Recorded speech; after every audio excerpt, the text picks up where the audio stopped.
So లీడర్స్కి అందరికీ very warm good morning. So చాలా మంది అడుగుతున్నారు డయాబెటీస్ లో ఎలా తగ్గుతుంది, షుగర్ ఎందుకు తగ్గుతుంది, మన మ్యాగ్నెటిక్ థెరపీ వల్ల ఎట్లా తగ్గుతుంది. సో చాలా మందికి రిజల్ట్స్ వస్తున్నాయి. అంటే వాళ్ళు పర్ఫెక్ట్ బార్డర్ అనుకోండి మన కిడ్స్, సో ఖచ్చితంగా వాళ్ళకి రిజల్ట్ వస్తుంది. బట్ ఎట్లా వస్తుంది అనేది చాలా మంది చెప్పలేకపోతున్నారు. సో దీని కొంచెం మనకు నాలెడ్జ్ కావాలి, బేసిక్ ఇన్ఫర్మేషన్ మన దగ్గర ఉండాలి. సో ఫస్ట్ ఆఫ్ ఆల్ ఏంటంటే మనకు షుగర్ అంటే ఏంటిది. సో షుగర్ని డయాబెటీస్ అంటారు. సో డయాబెటీస్ మనకు ఎందుకు వస్తుందో అది ఎన్ని రకాలు ఉంటుంది. సో చాలా మంది మనకి ఏంటంటే డైరెక్ట్ మనం పోగానే ఇక షుగర్ ఇంత ఉంది, పరిగడుపు ఇంత ఉంది, తిన్న తర్వాత ఇంత ఉందని మనకు రిపోర్ట్స్ చూపిస్తున్నారు. సో అది చదవడం కూడా చాలా మందికి రాదు. బట్ చిన్న బేసిక్ నాలెడ్జ్ అవన్నీ నేను షేర్ చేస్తాను. అసలు ఏంటి రీడింగ్స్, సో అని మనం గుర్తుపెట్టుకున్నాం అనుకోండి, వాళ్ళకి ఈజీగా చెప్పగలం. అండ్ దాంతోపాటు ఇన్సులిన్. ఇన్సులిన్ అంటే ఏంటిది, అదొక హార్మోన్. సో ఇన్సులిన్ అంటే ఏంటిది. సో ఫస్ట్ ఓన్లీ డయాబెటీస్ గురించి డిస్కస్ చేద్దాం మనం. సో ఫస్ట్ ఆఫ్ ఆల్ ఏదైనా సరే మెడిసిన్ ఇచ్చే బదులు అదేంటి, అది ఎన్ని రకాలు ఉంటుంది, సో దానివల్ల మనకు ఎంత నష్టం ఉంది, అది మొత్తం చూద్దాం. సో స్టార్ట్ చేసుకుందామా లీడర్స్. సో లీడర్స్కి అందరికీ thank you very much. So just ఓపిక జస్ట్ 20-25 మినిట్స్ అయిపోతుంది మనకి. సో ఈరోజు టాపిక్ వచ్చేసి diabetes and role of insulin. So first of all what is diabetes అనేది చూద్దాం.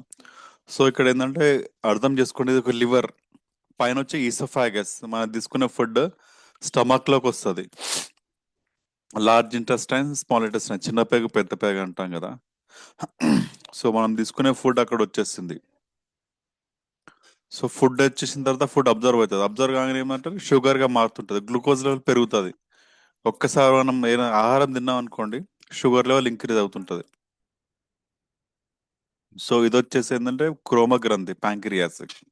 సో ప్యాంక్రియాస్ లో ఏమేమి ఉంటాయంటే బీటా సెల్స్, ఆల్ఫా సెల్స్ అని ఉంటాయి. సో బీటా సెల్ ఏం చేస్తుంది అంటే ఇన్సులిన్ ఉత్పత్తి చేస్తుంది. ఆల్ఫా సెల్ ఏంటంటే గ్లూకోగాన్ ఉత్పత్తి చేస్తుంది, అంటే గ్లూకోజ్ తయారు చేస్తుంది అది. బీటా సెల్స్ వచ్చేసి ఇన్సులిన్ ఉత్పత్తి చేస్తుంది. సేమ్ ఫుడ్ వచ్చింది, ఫుడ్ రాగానే గ్లూకోజ్ లెవెల్ పెరుగుతుంది. గ్లూకోజ్ పెరగానే ప్యాంక్రియాస్ వెంటనే రియాక్ట్ అవుతుంది. రియాక్ట్ అయి beta cells and alpha cells, beta cells నుంచి ఇన్సులిన్ ఉత్పత్తి అవుతుంది. So diabetic basics understanding the silent epidemic in India. So ఇది చాలా మందికి ఏంటంటే, ఒకప్పుడు షుగర్ అనేది ఎవరికి ఉండకపోతుండే, ఒక 30-40 ఇయర్స్ క్రితం చూసుకున్నారంటే. సో వస్తుండే, బట్ ఎవరంటే అది రిచ్ మ్యాన్ డిసీజ్ అనేవారు. ఎవరైతే సంపన్నులు ఉంటారు కదా, ఆ, వాళ్ళకే వచ్చేది ఇది. ఎందుకంటే వాళ్ళు ఫిజికల్ యాక్టివిటీ ఉండదు కదా. సో వాళ్ళ పని వాళ్ళు చేసుకోలేరు సంపన్నులు. ఒకప్పుడు ఉండేది only rich man disease. So ఇప్పుడు ఏంటంటే అందరు అట్నే అయిపోయారు, అందరు బద్ధకం పెరిగింది. సో అందరూ ఎవరేం వర్క్ చేయట్లేదు. సో అందుకనే ఇప్పుడైతే ఎపిడమిక్ అయిపోయింది అది ఇంకా. సో అందరికీ వ్యాపిస్తుంది. So comprehensive guide to recognising, understanding and managing diabetes, a growing health challenge affecting millions across India. So ఇప్పుడైతే ప్రస్తుతానికి డయాబెటీస్ ప్రపంచంలో సెకండ్ ప్లేస్ లో ఉంది ఇండియా. అండ్ 2030 తర్వాత ఫస్ట్ ప్లేస్కి వెళ్తుంది. సో ఫస్ట్ ప్లేస్ ఎవరున్నారు, చైనా ఉంది డయాబెటీస్ లో. అండ్ సెకండ్ ప్లేస్ వచ్చేసి మన ఇండియా ఉంది. ఇండియాలో ఫస్ట్ ప్లేస్ ఏముంది తెలుసా నీ గెసెస్. మన సౌత్ లోనే, దట్టు తెలంగాణ ఫస్ట్ ప్లేస్ లో ఉంది డయాబెటీస్ లో. ఎందుకంటే మనం ఎక్కడ తగ్గము, ఏదైనా సరే మార్నింగ్ వాక్ చేయము, యోగాలు అస్సలు చేయము, రోడ్డు మీద మొత్తం ఫాస్ట్ ఫుడ్స్ అన్ని మనమే తింటాం, బిర్యానీలు అన్ని మనమే తింటాం. So what is the diabetes. So ఏంటంటే షుగర్ అంటే ఏంటిది. So diabetes A chronic metabolism condition characters by elevated sugar, blood sugar. So ఏంటంటే ఇది ఒకటి మెటబాలిజం, అంటే ఇది ఏంటంటే మన మెటబాలిక్ సంబంధించింది. సో దీని ఎలివేటర్ అంటే కంటిన్యూస్ గా, ఏవైతే ఒక్కసారి ఏంటంటే మనం రాత్రి ఏదైనా ఎక్కువ స్వీట్స్ తిన్నాం అనుకోండి, కంటిన్యూస్ గా లడ్డు ఏదైనా స్వీట్స్ తిన్నంటే నెక్స్ట్ డే మార్నింగ్ మనకు షుగర్ లెవెల్ చెక్ చేసుకుంటే సడన్ గా హై వచ్చేస్తుంది. బట్ అది సడన్ గా హై రాగానే షుగర్ లెవెల్ ఉన్నట్టు కాదు. సో ఏంటంటే కంటిన్యూస్గా ఉండాలి, కంటిన్యూస్గా ఉంటేనే అప్పుడు షుగర్ లెవెల్ ఉన్నట్టు. సో మనం కూడా ఏంటంటే ఏదైనా డౌట్ వచ్చింది అనుకోండి, సడన్ గా షుగర్ లెవెల్ పెరిగితే కాదు, అది మళ్ళీ 3-4 టైమ్స్ చెక్ చేసుకోవాలి మనం. చెక్ చేసుకుంటేనే ఈయన కంటిన్యూస్ ఉంది కాబట్టి షుగర్ వచ్చే ఛాన్స్, షుగర్ వచ్చింది. సో దాన్ని బట్టి మనకి ఎలాంటి ఫుడ్ తీసుకోవాలనేది డాక్టర్స్ కూడా సజెస్ట్ చేస్తారు. This occurs when pancreas cannot produce sufficient insulin.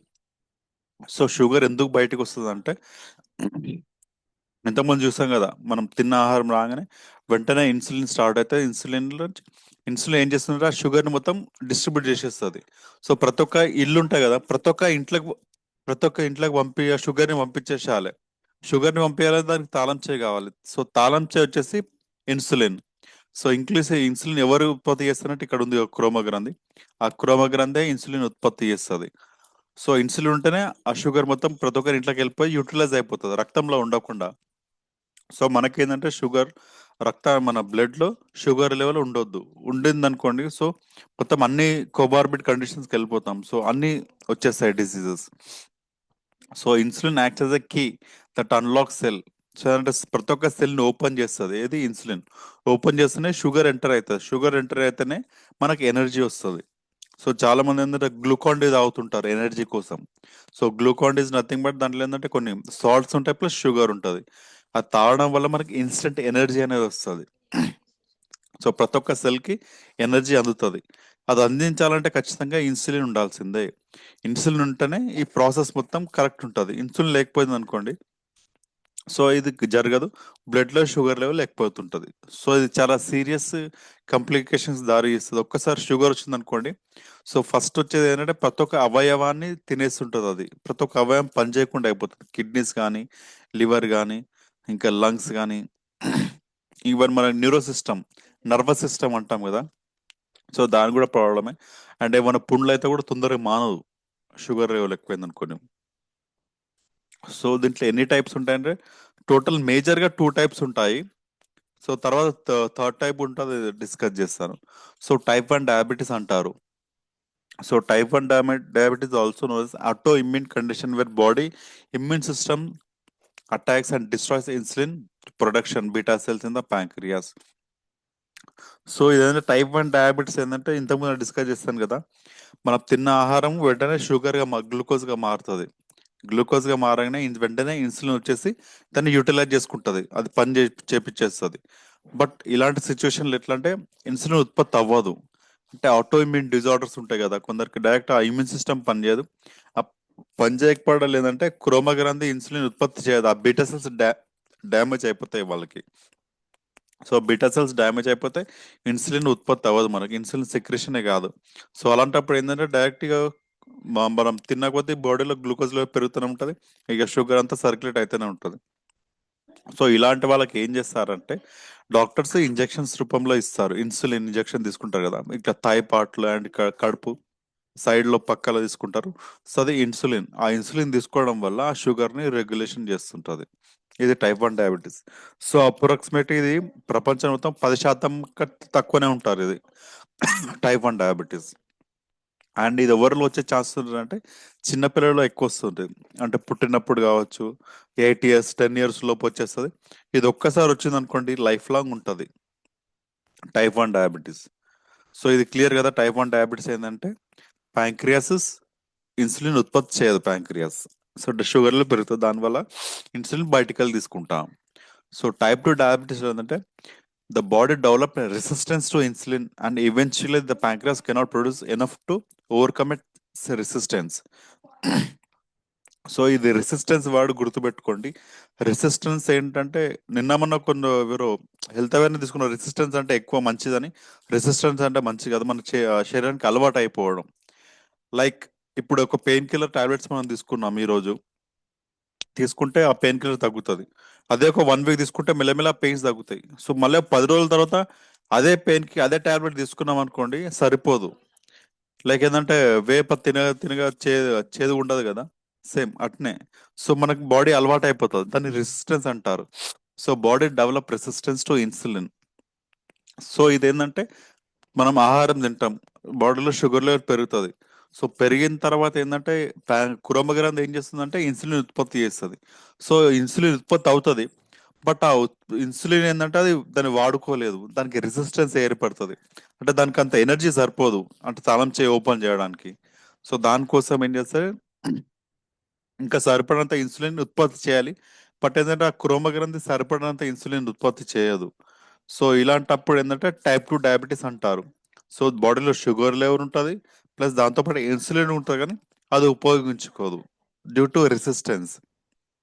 So అలాంటప్పుడు ఏంటంటే ఇంకొంచెం ఎక్కువ ఉత్పత్తి కావాలి ఇన్సులిన్, బట్ అది అంత ఉత్పత్తి చేయలేకపోతుంది. సో దీనికోసమే మెడిసిన్స్ వాడతారు. సో ఫస్ట్ మెడిసిన్ ఏంటంటే మెట్ఫార్మిన్ వాడుతుంటారు, ఇన్సులిన్ దాన్ని ఏమంటారు సెక్రిషన్ చేయడానికి. సో ఇలాంటి ఎన్ని కేసెస్లు అంటే ఎంత పర్సంటేజ్ ఉంటుందంటే టైప్ 2 డయాబెటీస్ వచ్చేసి 90 నుంచి 95% డయాబెటీస్ కేసెస్ టైప్ 2 ఉంటాయి. ఈ టైప్ 2 ఎప్పుడు డెవలప్ అవుతుందంటే సర్టన్ ఏజ్ వచ్చిన తర్వాత, మన బాడీ మనకు సహకరించినప్పుడు, ఒబేసిటీ ఎక్కువ ఉన్నప్పుడు, and life style changes. So మనమంతా ఆయిల్ ఫుడ్, జంక్ ఫుడ్ ఇవన్నీ తీసుకున్నప్పుడు, మన ఇంట్లో 3 వైట్ పాయిజన్స్ ఉంటాయి తెలుసు కదా, సాల్ట్, షుగర్, మైదా. ఈ 3 వైట్ పాయిజన్స్ ఇంటేక్ పెరిగినప్పుడు, ఇవి కూడా ఎక్కువ తీసుకున్నప్పుడు ఇది వస్తుంది. దీని దీంతో పాటు ఏంటంటే జెనెటిక్ ఫ్యాక్టర్ అంటాం. మన వంశపారంపర్యంగా ఎవరికి ఉందనుకోండి, ఖచ్చితంగా వచ్చే ఛాన్సెస్ ఉంటాయి. సో అలాంటి వాళ్ళు ఏంటంటే ముందే కొంచెం జాగ్రత్త పడాలి రాకుండా. జాగ్రత్త పడి కొన్ని diet and life style modification చేసుకోవడం వల్ల అది రాకుండా ఉంటుంది మనకి. సో ఇది క్లియర్ కదా. బాడీలో ఇన్సులిన్ ఉంటుంది, అండ్ షుగర్ లెవెల్ పెరిగినప్పుడు ఆ ఇన్సులిన్ ఉపయోగించుకోవద్దు, ఎందుకంటే దానికి అలవాటు అయిపోతుంది రెసిస్టెన్స్ వల్ల. సో ఏంటంటే ఇంకొంచెం ఇన్సులిన్ ఎక్కువ ఉత్పత్తి చేయాలి, బట్ చేయలేకపోతుంది. సో ఇది టైప్ 2 డయాబెటీస్. అండ్ ఇంకోటి టైప్ 3 డయాబెటీస్ అని ఉంటుంది. ఈ టైప్ 3 డయాబెటీస్ అంటే జెస్టేషనల్ డయాబెటీస్ అంటారు. సో జెస్టేషనల్ డయాబెటీస్ ఏంటంటే ఎప్పుడైతే ఒక మదర్ కన్సీవ్ అవుతుంది అనుకోండి, అంటే ప్రెగ్నెంట్ అప్పుడు, సో బాడీలో ఏంటంటే వాల్యూమ్ పెరగడం వల్ల సో సర్క్యులేషన్లో కొంచెం ఇబ్బంది అవుతుంది. అంటే బాడీ కరెక్ట్ బ్లడ్ సర్క్యులేషన్ అవ్వదు. అలాంటప్పుడు ఏంటంటే ఇన్సులిన్ కరెక్ట్ పని చేయలేకపోతుంది. సో కొంచెం బాడీలో షుగర్ లెవెల్ ఎక్కువ ఉంటుంది. సో ఎప్పుడైతే వాళ్ళకి లేబర్ అయిపోతుంది అనుకోండి, పోస్ట్ ప్రెగ్నెన్సీ తర్వాత అది మళ్ళీ నార్మల్కి వచ్చేస్తుంది. సో అలాంటప్పుడు వస్తుంది, దాన్ని జెస్టేషనల్ డయాబెటీస్ అంటాం. Only 3 types: type 1, type 2, type 3. So ఇంతకుముందు చూసాను కదా. సో ఇండియాలో ఏంటంటే ఆల్మోస్ట్ ఇప్పుడు ఇండియా డయాబెటిక్ క్యాపిటల్ అయిపోతుంది. ఇండియాలో ఏంటంటే మన తెలంగాణలో. So recognising symptoms early. So ఏంటంటే షుగర్ ఉన్న పేషెంట్కి ఎలాంటి సిమ్టమ్స్ ఉంటాయి, early recognition of diabetes syndrome can lead to timely diagnosis and better health outcomes. So increase thirst and hunger. So వాళ్ళకి ఏంటంటే ఎక్కువ దాహం వేస్తుంది అండ్ ఎక్కువ ధూపు అవుతుంటుంది, అంటే ఆకలి అవుతుంటుంది. So persistence feeling of thirst, డిస్పియా అంటారు, ఎక్కువ హంగర్. సో ఎందుకు దాహం ఎక్కువ వేస్తుంది అంటే వాళ్ళు ఎక్కువ యూరినేషన్ చేస్తారు కాబట్టి. సో బ్లడ్లో ఎప్పుడైనా షుగర్ లెవెల్ పెరిగింది అనుకోండి, యూరినేషన్ ఎక్కువ అవుతుంది. సో దీని ఏంటంటే మన సంస్కృతిలో షుగర్ని ఏమంటారంటే మధు మేహం అంటారు. సో మధుమేహం అంటారు కదా, మధు మేహం. మధు మీన్స్ హనీ, అంటే తీపి. మేహ మీన్స్ ఫ్రీక్వెంట్ యూరినేషన్. సో మధుమేహ మన సంస్కృతి నుంచే ఇది తీసుకొచ్చారు, మధుమేహం అనేది. సో వాళ్ళకి ఇవే సిమ్టమ్స్ ఉంటాయి, ఎక్కువ యూరినేషన్ అవుతారు కాబట్టి ఎక్కువ ధూపు అవుతుంటది. సో చాలా మందికి అర్థం, ఎవరైనా ఫ్రీక్వెంట్ స్పీడ్ పోతారు అనుకో, నాకు షుగర్ ఉందా అంటుంటారు. సో ఫ్రీక్వెంట్ యూరినేషన్ ఉంటే ఏదైనా అనుకోకుండా వెయిట్ లాస్ అవుతుంటారు షుగర్ ఉన్న పేషెంట్. ఇంకేంటంటే బ్లడ్ విజన్. సో ఏంటంటే ఒక్కొక్కసారి ఏంటంటే మత్తు ఇచ్చినట్టు అవుతుంది, ఫెటిక్ అండ్ బ్లడ్ విజన్ కరెక్ట్ గా అనిపించదు. అండ్ ఏమైనా పుండ్లైనా అనుకోండి, అవి చాలా మెల్లిగా తగ్గుతాయి. సో ఇవి సిమ్టమ్స్. సో మనం ఇది బట్టి టెస్ట్ చేయించుకోవాలి, అరే ఇట్లా అవుతుంది కదా. సో ఎలాంటి రిస్క్ ఫ్యాక్టర్స్ ఉంటాయంటే ఫ్యామిలీ హిస్టరీ, మన వంశపారంపర్యంగా ఎవరికి ఉందనుకోండి మనకు వస్తుంది. అండ్ సెడెంటరీ లైఫ్ స్టైల్, తినడం కూర్చోవడం, లైక్ బైక్ మీద వెళ్ళడం కానీ, కార్లో కానీ, ఆఫీస్ వర్క్ ఉన్న వాళ్ళు ఏం చేస్తారు, జస్ట్ సాఫ్ట్వేర్ ఇంజనీర్ చూసుకోండి, తింటారు మళ్ళీ వాళ్ళ పని వాళ్ళు చేసుకుంటారు. Lifestyle modification, sedentary lifestyle. ఇంకోటి టొబాకో యూస్, అంటే ఆల్కహాల్ కావచ్చు, అండ్ ఇంకా సిగరెట్ స్మోకింగ్. ఇవి కూడా చేసుకోవడం వల్ల ఏంటంటే మనకు డయాబెటీస్ వచ్చే ఛాన్సెస్ చాలా ఎక్కువ ఉంటాయి. ఓవర్ వెయిట్, ఒబేసిటీ, ఎక్కువ లావు ఉన్న వాళ్ళకి. అండ్ అన్హెల్తీ డైట్ చెప్పాను కదా, షుగర్, సాల్ట్, మైదా, ఇవి ఎక్కువ బేకరీ ఐటమ్స్, ఇవి ఎక్కువ జంక్ ఫుడ్ ఇవి ఎక్కువ తీసుకున్న వాళ్ళకి వస్తుంది. And age factor. సో మనిషి ఒక్కసారి ఏజ్ 30 నుంచి 30 దాటింది అనుకోండి, ఖచ్చితంగా ఏంటంటే జీర్ణాశయం మెల్లమెల్ల దెబ్బతింటది. సో అది రిస్క్ ఫ్యాక్టర్. సో అలాంటప్పుడు ఏంటంటే మనం అన్ని కంట్రోల్ చేసుకోవాలి ఏజ్ పెరిగిన కొద్దీ. మన బాడీ సహకరించదు. సో ఇవి వచ్చేసి మనకు రిస్క్ ఫ్యాక్టర్స్ మేజర్గా. సో మనం ఇవి ఎలా మేనేజ్ చేసుకోవాలి? మేనేజింగ్ డయాబెటీస్ ఎఫెక్టివ్లీ అంటే రెగ్యులర్ మనం బ్లడ్ షుగర్ లెవెల్ మానిటర్ చేసుకోవాలి, ఆ మిషన్ ఉంటుంది. ఇంకేంటంటే బ్యాలెన్స్ న్యూట్రిషన్ డైట్. సో మనం ఎలాంటి డైట్ తీసుకున్నాం, మనకి ఎంత ప్రోటీన్ కావాలి, ఎంత క్యాలరీస్, ఎంత ఫ్యాట్స్, సో దాన్ని బట్టి ఇవి రెగ్యులర్ బ్యాలెన్స్ డైట్ చేసుకోవాలి.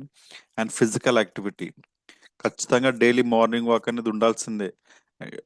స్విమ్మింగ్ ఆర్ యోగా ఏదో ఒకటి ఫిజికల్ యాక్టివిటీ ఉండాల్సిందే, మనం ఉన్నా లేకపోయినా సరే. ఇది చాలా హెల్ప్ఫుల్ అవుతుంది మన బాడీలో మెటబాలిజం పెరగడానికి. అండ్ అప్రోప్రియేట్ మెడికేషన్స్, ఏదైనా మెడికేషన్స్ ఉంటే medication. And annual comprehensive checkups. So ఖచ్చితంగా ఇయర్లీ వన్స్ అన్ని మన బాడీ వైటల్ పార్ట్స్ ఉంటాయి కదా, వైటల్ ఆర్గన్స్ అంటాం, కిడ్నీ, ఐస్, హార్ట్, ఇవన్నీ రెగ్యులర్ చెక్ చేయించుకుంటుండాలి. సో దీనివల్ల మనకు తెలుసుంటుంది ఏంటన్నది. So complication uncontrol diabetes. So sugar వచ్చింది. సో షుగర్ వచ్చిందని మనకు తెలిసిన తర్వాత కూడా మనం కరెక్ట్ మెడికేషన్ తీసుకోలేము, కరెక్ట్ జాగ్రత్తలు పాటించలేము. సో కరెక్ట్ జాగ్రత్తలు పాటించుకుంటే మనకి ఎంత ఏం నష్టం జరుగుతుంది. Cardiovascular disease. So BP sugar అనేది ఏంటంటే ఇది కజిన్స్ లాంటిది. ఇది ఉందంటే అది వస్తుంది, అది ఉందంటే ఇది వస్తుంది. ఆ రెండు సైమల్టేనియస్ గా మొత్తం శరీరం మొత్తం నాశనం చేసేస్తుంది. మన గుండె జబ్బులు వచ్చే ఛాన్స్ ఉంటుంది. And nerve damage. సో చాలా మందికి నరాల ఏమంటారు, షుగర్ పేషెంట్ కి అరికాళ్ళ మంటలు వస్తుంటాయి.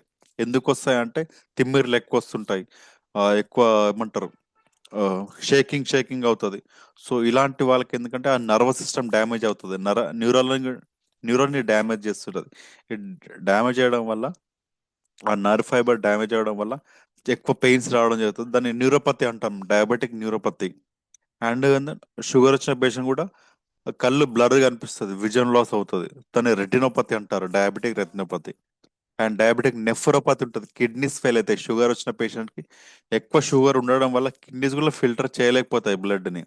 సో దాన్ని డయాబెటిస్ నెఫ్రోపతి అంటారు. అండ్ బాడీలో కూడా మొత్తం మెల్లమెల్ల ఆ ఇమ్యూన్ సిస్టమ్, రోగ నిరోధక శక్తి కూడా మెల్లమెల్ల తగ్గుతుంది. సో మనకి ఏదైనా ఇన్ఫెక్షన్ వచ్చింది అనుకోని తొందరగా తగ్గదు.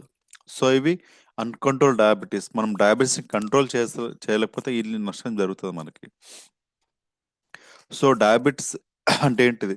సో నార్మల్గా వచ్చేసి ఫాస్టింగ్లో ఎంత ఉండాలి? 80 నుంచి 100 మధ్యన ఉండాలి. తిన్న తర్వాత post lunch 170 to 200. And random అంటే ఎప్పుడైనా సరే ఇర్రెస్పెక్ట్ ఆఫ్ టైం మనం టెస్ట్ చేయించుకున్నకి అది 100 నుంచి 140 మధ్యన ఉండాలి. ఇది normal level. And impaired glucose అంటే ప్రీ డయాబెటీస్. అప్పుడప్పుడు మన డయాబెటీస్ వస్తుందంటే ఫాస్టింగ్ వచ్చేసి 101 నుంచి 125, ఆఫ్టర్ ఈటింగ్ 190 నుంచి 230, తిన్న తర్వాత 2 గంటలకి. ఇది ఎప్పుడైనా సరే 140 నుంచి 160. అండ్ ఖచ్చితంగా ఈ డయాబెటిక్ కన్ఫర్మ్ అంటే కింద ఉంది కదా, 126, 220, 200. సో ఎప్పుడైతే మనిషికి ఇలాంటి ఎలివేటెడ్ బ్లడ్ గ్లూకోజ్ లెవెల్స్ వచ్చాయనుకోండి, ఇది ఖచ్చితంగా కన్ఫర్మ్ డయాబెటీస్. సో దీంట్లో ఏంటంటే ఇంకోటి హెచ్బిఏవన్సీ టెస్ట్ ఉంటుంది. సో ఇప్పటిదాకా మనం చూసుకుందంటే ఫాస్టింగ్, పోస్ట్ పెనండియల్ అండ్ ర్యాండమ్, ఇవి ఎప్పుడని చెప్పించుకోవచ్చు. సో ఇంకోటి హెచ్బిఏవన్సీ టెస్ట్. సో మనం ఎలా కంట్రోలింగ్ ఉంది, సో మనకు షుగర్ వచ్చింది అనుకోండి, షుగర్ వచ్చి మనకు కంట్రోల్ ఉందా లేదా ఇది తెలుసుకోవడానికి ఏంటంటే 90 డేస్కి ఒకసారి చేస్తారు. హెచ్బిఏవన్సీ టెస్ట్ అంటారు, దీన్ని గ్లైకోసిలేటెడ్ హిమోగ్లోబిన్ టెస్ట్ అంటారు. సో గ్లైకోసిలేటెడ్ హిమోగ్లోబిన్ ఎందుకంటే మన బాడీలో హిమోగ్లోబిన్ అని ఉంటుంది. మన బ్లడ్లో, మన రక్తంలో ఎర్ర రక్త కణాలు, తెల్ల రక్త కణాలు అండ్ ప్లేట్లెట్స్, బ్లడ్ ప్లాజ్మా, ఈ ఫోర్ ఉంటాయి. ఈ ఫోర్లో ఎర్ర రక్త కణాల్లో హిమోగ్లోబిన్ అని ఉంటుంది, దాంట్లోనే ఐరన్ కూడా ఉంటుంది. సో హిమోగ్లోబిన్ ఏంటంటే ఆ గ్లూకోజ్ మాలిక్యూల్స్ అటాచ్ అయి ఉంటుంది ఎప్పుడు. హిమోగ్లోబిన్ గ్లూకోజ్ కలిసే ఉంటాయి. సో కలిసినంత ఉన్నందుకు ఆ హిమోగ్లోబిన్ టెస్ట్ చేయడం వల్ల, సో హిమోగ్లోబిన్ లైఫ్ స్పాన్ ఎంత అంటే, ఎర్ర రక్త కణాల లైఫ్ స్పాన్ 90 నుంచి 120 రోజులు అది బతుకుతుంది, తర్వాత చనిపోతుంది. మళ్ళీ ఇంకా వేరే రక్త కణాలు పుడుతూనే ఉంటాయి. అది నార్మల్ సైకిల్ దాంది. సో ఏంటంటే అందుకనే 90 రోజులకు ఒకసారి టెస్ట్ చేస్తే దీని కంట్రోలింగ్ ఎలా ఉంది మనకు అర్థమవుతుంది. సో హెచ్బివన్ టెస్ట్ నార్మల్ రావాలంటే 5.7.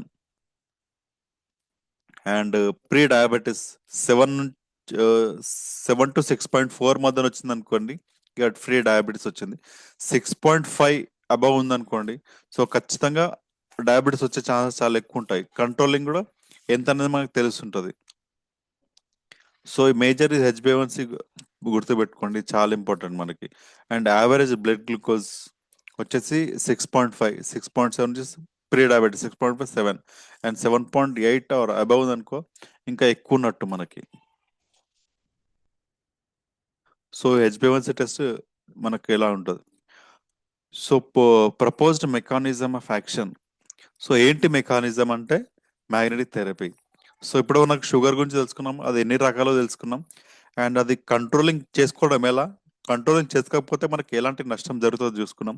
And proposed mechanism of action. So Boost blood flow and oxygen delivery. ఏంటి బూస్ట్ చేస్తుంది అంటే, ఎప్పుడైతే మనం మ్యాగ్నెటిక్ థెరపీ వాడామో, మనం మ్యాగ్నెటిక్ థెరపీ వాడుతున్నామో ఏం చేస్తుందంటే బూట్స్ బ్లడ్ ఫ్లో, మనకు బ్లడ్ సర్క్యులేషన్ ఇంప్రూవ్ అవుతుంది అండ్ బాడీలో ఆక్సిజన్ లెవెల్ ఇంప్రూవ్ అవుతుంది. ఈ రెండు ఇంప్రూవ్ అవడం వల్ల ఏంటంటే మనకి ఏంటంటే ఒక క్రోమోగ్రంథి కరెక్ట్ పనిచేయాలంటే దానికి ఏం కావాలి? Correct oxygen and blood supply. Oxygen ఇస్తుంది అండ్ బ్లడ్ సప్లై వల్ల ఏంటంటే మనకు కావాల్సిన న్యూట్రిషన్, ప్రోటీషన్ కావాలి. ఒక క్రోమోగ్రంథి కరెక్ట్ పనిచేయాలంటే ఇవన్నీ కావాలి. సో అప్పుడైతే బ్లడ్ ఫ్లో పెరిగింది అనుకోండి, ఆటోమేటిక్ ఆక్సిజన్ లెవెల్ కూడా ఇంప్రూవ్ అయ్యి ఆ క్రోమోగ్రంథి కరెక్ట్ అందజేయడం వల్ల ఆ క్రోమోగ్రంథి కరెక్ట్ పనిచేయడం స్టార్ట్ అవుతుంది. ఒకవేళ బీటా సెల్స్ డ్యామేజ్ అయినా సరే మళ్ళీ కరెక్ట్ పనిచేయడానికి ఆస్కారం ఉంటుంది మనకి. ఇంకేంటంటే effects ion channels and nerve activity. So మన బాడీలో అయోనైజేషన్ స్టార్ట్ అవుతుంది ఒక్కసారి మ్యాగ్నెటిక్ థెరపీ జరగానే.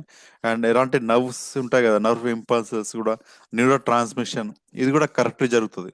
మనం అబ్జర్వ్ చేసుకున్నట్లయితే పక్షవాత పేషెంట్లకు కూడా కరెక్ట్ పనిచేయడానికి కారణం ఇదే, effects ion channels and nerve activity. So neurotransmission system కూడా యాక్టివ్గా పనిచేయడం స్టార్ట్ అవుతుంది మ్యాగ్నెటిక్ థెరపీ వల్ల. And reduce information by changing cytokine levels. So ఏంటంటే మన బాడీలో ఎలాంటి పెయిన్స్ ఏమున్నా సరే మెల్లిమెల్లి తగ్గుతాయి కైటోకైన్ లెవెల్స్ పెరగడం వల్ల. అండ్ దాంతో పాటు studies how treated areas experience more than 20% increase in blood flow. So దీనిపైన ఏంటంటే స్టడీస్ కూడా ఉన్నాయి మనకి. ఎందుకంటే నార్మల్ కంటే 20% బ్లడ్ ఫ్లో అనేది పెరుగుతుంది. సో ప్రతి ఒక్క ఆర్గాన్కి అందాలి. సో మనం ఏంటంటే బ్లడ్ ఫ్లో పెరగడం అంటే మనకి ఏదైనా ఇబ్బంది అవుతుందని కాదు. బట్ మీరు అబ్జర్వ్ చేసినట్టు మనం చాలాసేపు ఒకటే పొజిషన్లో కూర్చున్నాం అనుకోండి, మనకు తిమ్మిర్లు వస్తుంటాయి. తిమ్మిరి ఎందుకు వస్తుంటే బ్లడ్ ఫ్లోలో మెల్లమెల్లగా అంతరాయం ఏర్పడడం వల్ల. సో ఒక్కసారి మ్యాగ్నెటిక్ బెల్ట్ ఆర్ మ్యాగ్నెటిక్ ఏదైనా ప్రోడక్ట్స్ మన పైన శరీరం పైన ఉన్నాయనుకోండి, తిమ్మిరి రావడం రాదు అసలు మనకి. ఎందుకంటే it correct maintain, blood flow correct maintain చేస్తుంది.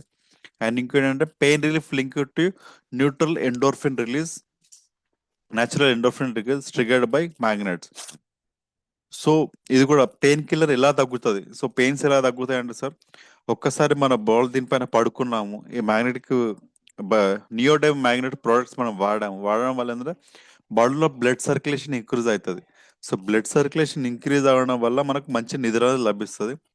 మెలటోనిన్ హార్మోన్ ఉత్పత్తి అవుతుంది. మెలటోనిన్ హార్మోన్ ఉత్పత్తి అవ్వడం మంచి నిద్ర లభిస్తుంది. ఆ నిద్రలోనే ఎప్పుడైతే మన బాడీ రెస్టింగ్ పీరియడ్ లో ఉందో అప్పుడు ఎండోర్ఫిన్ అన్న ఒకటి కెమికల్ రిలీజ్ అవుతుంది బ్రెయిన్ లో. ఆ ఎండోర్ఫిన్ కెమికల్ ఏంటంటే అది న్యాచురల్ గా పెయిన్ కిల్లర్ గా మనకు పనిచేస్తుంది. సో చాలా మంది అంటారు మంచి నిద్ర అందుకని సగం రోగాలు పోతాయి. సో దానికి కారణం సైంటిఫిక్ రీజన్ అనేది ఎండోర్ఫిన్. ఆ ఎండోర్ఫిన్ రిలీజ్ అయితే మనకు పెయిన్ కిల్లర్ కూడా పనిచేస్తుంది. సో ఈ బయోటోర్ magnetic therapy causes vasodilation. So మన తెలుసు మన బాడీలో వెంట్రుకల మీద రక్తనాళాలు కూడా ఉంటాయి. సో దాని కూడా ఏంటంటే ఎలాస్టిసిటీ పెంచుతారు రక్తనాళాలు. సో ఫ్రీగా ఫ్లో సర్క్యులేషన్ పెరుగుతుంది మ్యాగ్నెటిక్ ఒక్కసారి దానికి తగ్గడం వల్ల, మన శరీరంకి తగ్గడం వల్ల. అండ్ రెడ్యూస్ బ్లడ్ విస్కోసిటీ, రక్త సాంద్రతను కూడా తగ్గిస్తుంది, రక్తం చిక్కబడకుండా చూస్తుంది. It helps free flow of blood through out the body. So body మొత్తం బ్లడ్ ఫ్లో ఇంక్రీజ్ అవుతుంది. And it causes cell rejuvenation. అంటే ఏదైనా చనిపోయిన సెల్స్ అనుకోని మళ్ళీ ఉత్పత్తి అయితే పునరుత్పత్తి అయ్యే ఛాన్సెస్ ఉంటాయి. Prevent further damage of human cell. And ఏంటంటే మళ్ళీ సెల్ని పాడవకుండా చూస్తుంది. సో మేజర్ ఇలాంటి బెనిఫిట్స్ మనకు ఈ బయోటర్ మ్యాగ్నెటిక్ థెరపీ వల్ల. So thank you very much leaders. Exact 30 minutes మన సెషన్ అయిపోయింది. సో ఏదైనా డౌట్స్ ఉన్నా సరే వెల్కమ్.